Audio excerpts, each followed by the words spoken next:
होईल, आपल्याला सुविधा होईल, आपल्याला ट्रॅफिक मध्ये आपण अडकणार नाही. त्यामुळे आपल्या जवळ कार्यक्रमाचं आयोजन करण्यात आलेले आहे. पण खेदाची गोष्ट ही आहे की असे काही लोक जे वंदे मातरमला विरोध करतात ते या कार्यक्रमामध्ये वंदे मातरमचं गायन करण्याकरता उपस्थित राहिले नाहीत.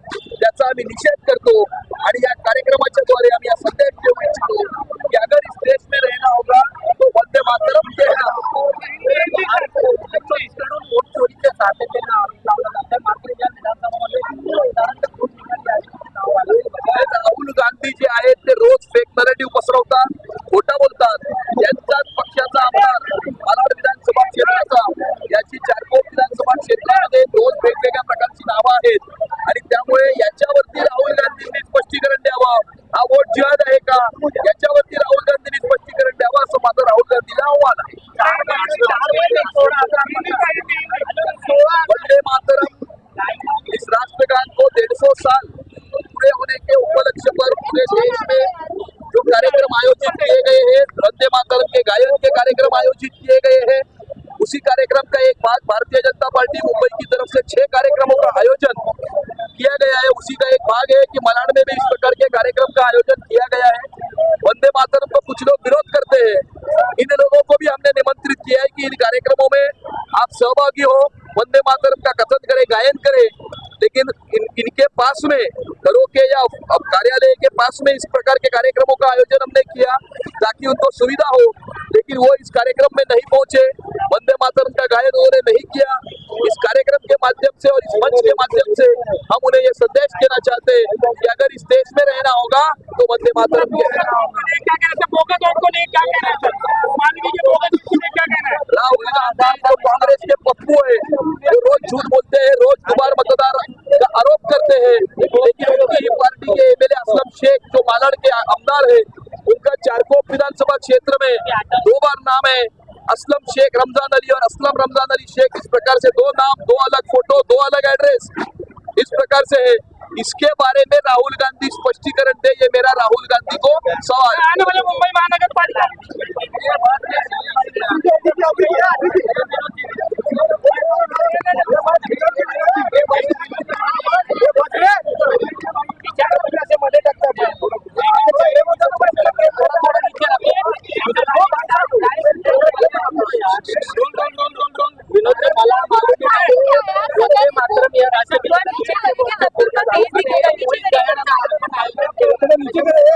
माइक तो नीचे तेज दिखना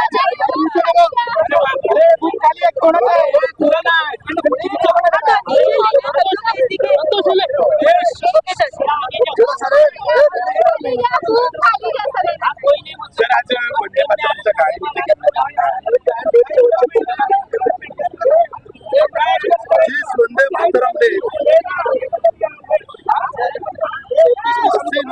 100 साल पहले स्वतंत्रता सेनानियों को बलिदान करने के लिए प्रेरित किया. इस देश को स्वतंत्रता मिलने के लिए इस राष्ट्रगीत का बहुत बड़ा योगदान है. उस वंदे मातरम की आज 150वीं वर्षगांठ है. आज मलाड में मालवनी में खड़े यहाँ का एमएलए जो याकूब मेमन को फांसी दी जब जा रही थी तो उसकी फांसी कैंसिल हो जाए, इसीलिए कोर्ट में अपने पेशेंट को गुहार लगाता है और अपनी साइन देता है. आतंकवादी को छोड़ने के लिए गुहार लगाता है. उस एमएलए के अंदर में कम से कम वंदे मातरम को देश प्रेम जगाई देगा. उसके मन में कम से कम ये एहसास होगा कि वंदे मातरम के लिए हजारों ने शहादत दी, मैं भी वंदे मातरम गाऊंगा और आगे चल के ये गलती नहीं करूंगा. ऐसा उनको प्रेरित करने के लिए आज ये कार्यक्रम का आयोजन यहाँ पर उत्तर मुंबई में भारतीय जनता पार्टी ने किया. लेकिन वंदे मातरम बोलने के लिए वो यहाँ पर आए नहीं, क्योंकि उनके बोलने में और करने में बहुत फर्क होता है. ये हम सबने देखा. आपने कहा कि अगर मौका तो नहीं होता तो आज आप विधायक बनते, उसमें क्या कहते हैं? देखिए, आपको मैं बोलता हूँ, दोबारा मतदाताओं की बात ये कर रहे हैं, दोबारा मतदाता की राजीव गांधी मत चोरी की बात करते हैं, लेकिन मत चोरी जो होती है वो हम नहीं करते, हम लोगों का दिल चोरी करते हैं, लोगों के दिलों में बसते हैं, विकास की बात करते हैं। मैं थोड़ा आपको पीछे जाके बताऊंगा। राम नाईक जी 2009 में जो पेट्रोलियम मंत्री थे, तो उन्होंने उस वक्त के कमिश्नर चक्रवर्ती जी को एक निवेदन दिया था, और इसी उत्तर मुंबई में मलाड, कांदिवली, बोरिवली में 18 लाख वोटर थे, और उन्होंने 3,57,000 की लिस्ट ये इलेक्शन कमीशन को दी थी। ये दुबार मतदाता है, उसका पेपर मेरे पास है, यानी 20% दुबार मतदाता थे। राम नाईक जी हरे कितने वोट से? 5,000 प्लस वोट से। और दुबार मतदाता कितने थे? 3,57,000। तब सत्ता पे कौन था? कांग्रेस थी। तो कांग्रेस ने उस टाइम दुबार मतदाता की बात क्यों नहीं की? ये मेरा उनको प्रश्न है।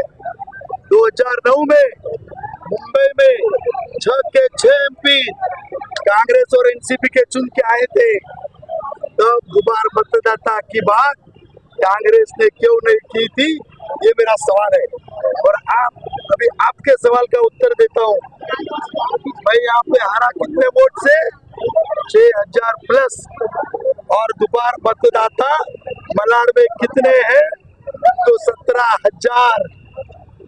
अभी असलम शेख जी, आप बार बार आपकी पार्टी कह रही है दुबार मतदाताओं के कारण वो हारी है, तो मेरा प्रश्न आपको है, आपकी जीत हम जीत कैसे माने? जब 17,000 दुबार मतदाता होते हैं, तो आपने भी गफला करके जीत हासिल की है।